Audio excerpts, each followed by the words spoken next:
o cenário de Conan. Conan, o Bárbaro, de Robert E. Howard. Bom, acho que sempre ficou muito claro aqui o quanto eu sou fã de Conan, o quanto eu sou fã do Robert E. Howard e do Howard Phillips Lovecraft, seu grande amigo. Por mais que eles como pessoas não sejam, especificamente o Howard Phillips, como pessoas não sejam lá, que se cheirasse, o Robert E. Howard usou uma técnica para a criação de Ibória, né? A era iboriana, onde se passa as aventuras de Conan, muito interessante. Ele descreve que a era iboriana aconteceu antes da última glaciação, ou seja, cerca de 15 mil anos atrás.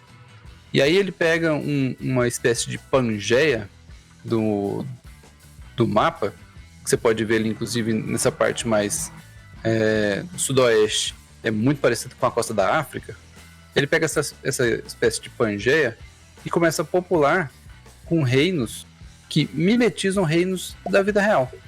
Por exemplo, a Ciméria, como o Robert Howard pegou o Conan como seu herói, Conan, que é um nome irlandês, ele fez a Ciméria como uma semelhança à antiga Irlanda e ali a região da Grã-Bretanha. Você pode ver Nordheim ali em cima, obviamente é uma assimilação ali, uma associação aos nórdicos. Logo embaixo tem Vanaheim e Asgard, que são a divisa ali, talvez até de Suécia e Dinamarca. E aí você tem ali Stygia, que é o Egito, Kitai, que é a China. Então, assim, Venédia, que é a Índia. Então, uma série de reinos ele pega. Alguns até nem engana muito o nome, tipo Camboja, que é o Camboja. Então, ele pega uma série de reinos, dá uma reinventada neles, no nome e tudo mais, e dá também uma deturpada neles. Por exemplo, a Stygia, que é similar ao Egito, é um reino de feiticeiros diabolistas, né?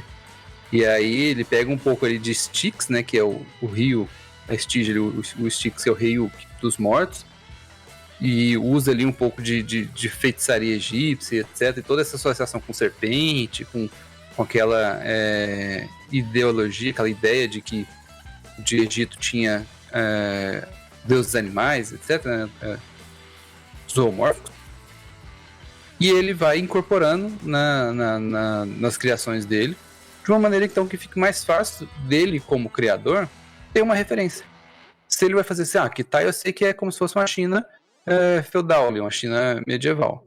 Então eu vou fazer tudo relacionado a Kitai relativamente similar à China do jeito que era.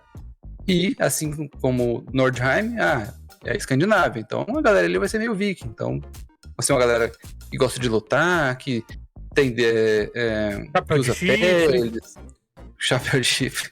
Eles não costumam ter não, mas todas essas ideias ele retira dos reinos que realmente existiram e incorpora ali nos reinos que ele criou, dando uma leve mudada. Tem um dos reinos que eu falei que nem engana, que chama Afgulistão.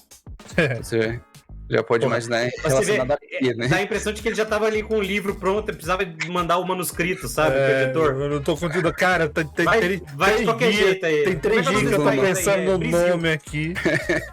Lá onde é que estão, né? O Brasil. Lá onde é que estão. Então, e aí ele incorpora, inclusive, locais lendários, né? Tipo a própria ilha de Lemúria, a ilha de Mu, a própria ilha de Atlântida. Então, ele pega isso também com uma ideia e incorpora no cenário dele. Eu acho que já é, por si só, uma dica muito boa também para como desmontar o universo, que é se inspirar no universo real. Você pegar ali, e aí talvez o Marcelo novamente pode dar um exemplo mais cabível em relação a inspirações no mundo real. Então você pega ali alguma coisa que te chama a atenção, que você gosta, alguma cultura que você acha legal, pode ir implementando ideias ou características dela dentro do seu universo. E faz aquela alteração marota, né, quando precisa. Pra evitar acusação de plágio, às vezes. E é importante também você tomar cuidado com biases, apropriação preconceitos, Viés, preconceitos, porque Isso aí foi uma das coisas, por exemplo, que às vezes era muito criticado nesses tipos de autores, como o próprio Lovecraft e o Robert D. Howard, que é tipo assim, a região que ele coloca ali como uma região do chifre da África ali, aí é uma galera que é selvagem, maligna, que é canibal, que são menos demoníacos. inteligentes, etc. Então você tem que tomar um pouco de cuidado também com esses vieses, para você não acabar associando ou reproduzindo algum tipo de preconceito dentro do seu universo, um preconceito. E aí é o que você não pode fazer, é justamente puxar do mundo real o preconceito que não precisa existir no seu universo. Porque os amorianos são bons ladrões. Legal, cara. Bacana. Parece uma boa ideia fazer esse estereótipo mesmo. Cara, e é uma coisa assim... e eu acho que a dica mais importante nesse sentido, que você falou, e eu gosto muito dessa referência, você não é uma pessoa menor se você se inspira no mundo real pra fazer isso. Sabe? Tipo, o cara que fez o Conan, ele não é um mau escritor por causa disso. Muito da Terra-média é inspirado no mundo real. Né? O Tolkien fala isso. O Hobbit é o inglês, as línguas, a forma como ele pensa as línguas. Isso aqui é derivado do finlandês, porque os elfos falam parecido com as sagas. Então, assim, você se inspirar no mundo real que você conhece é muito interessante por 2 fatores. O primeiro facilita a sua vida. Então, você pode fazer uma pesquisa com mais profundidade, se você quiser pegar essas referências e incorporar, e aí tomando esses cuidados que o Luiz lembrou, que são fundamentais, de, não sai fazendo coisa estereotipada. E Tolkien sabia sacanear também, né? Aqueles povos que se aliam a Mordor, ele puxou bem Não, você tem esses problemas, ali. E você tem isso em outros lugares, assim, sabe? Em Duna, você tem a forma como ele trata os Freemen com eu não lembro o nome do autor de Duna. Mas ele trata os Freemen que claramente... Obrigado. Que claramente são inspirados nos povos árabes, como... porque eles têm uma guerra santa, eles têm um jihadismo. Você vai procurar, você vai ver milhares de artigos acadêmicos sobre a islamofobia e o preconceito de Duna contra os povos árabes que ele manifesta ali. Ele literalmente usa o termo jihad para falar do que os caras fazem. Então, você tem um fator de pesquisa que você pode fazer e você imediatamente gera identificação. Esse é um fator importante. Se a pessoa tem uma facilidade de entender, e isso facilita quando você está narrando, você fala assim, cara, eles são os irlandeses do mundo. E a gente faz isso naturalmente, você não precisa estar criando um mundo para isso. Toda vez o pessoal brinca, eu queria jogar uma mesa em que o mestre não fizesse o anão com sotaque escocês. Por quê? Porque as pessoas sempre interpretam o anão com sotaque escocês. Existe um motivo pra isso. Porque os anões são os beberrões rudes e não sei o quê. Existe o estereótipo escocês beberrão rude. Entende?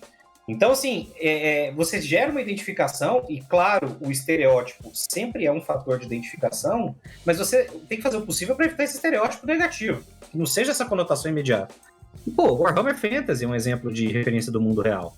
Os caras eles falam abertamente, né? Que é uma versão Green Dark da Europa medieval renascentista, ali, do momento de renascentismo.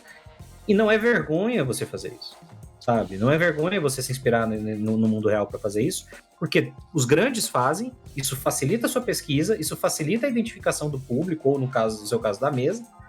Não tem por que você não fazer isso. E pode ter resultados excelentes, pode ter resultados maravilhosos. Esse é um exemplo. Se você pegar os bons exemplos dos povos, fica melhor ainda, né? A navegação dos fenícios, a medicina dos egípcios, a matemática dos árabes.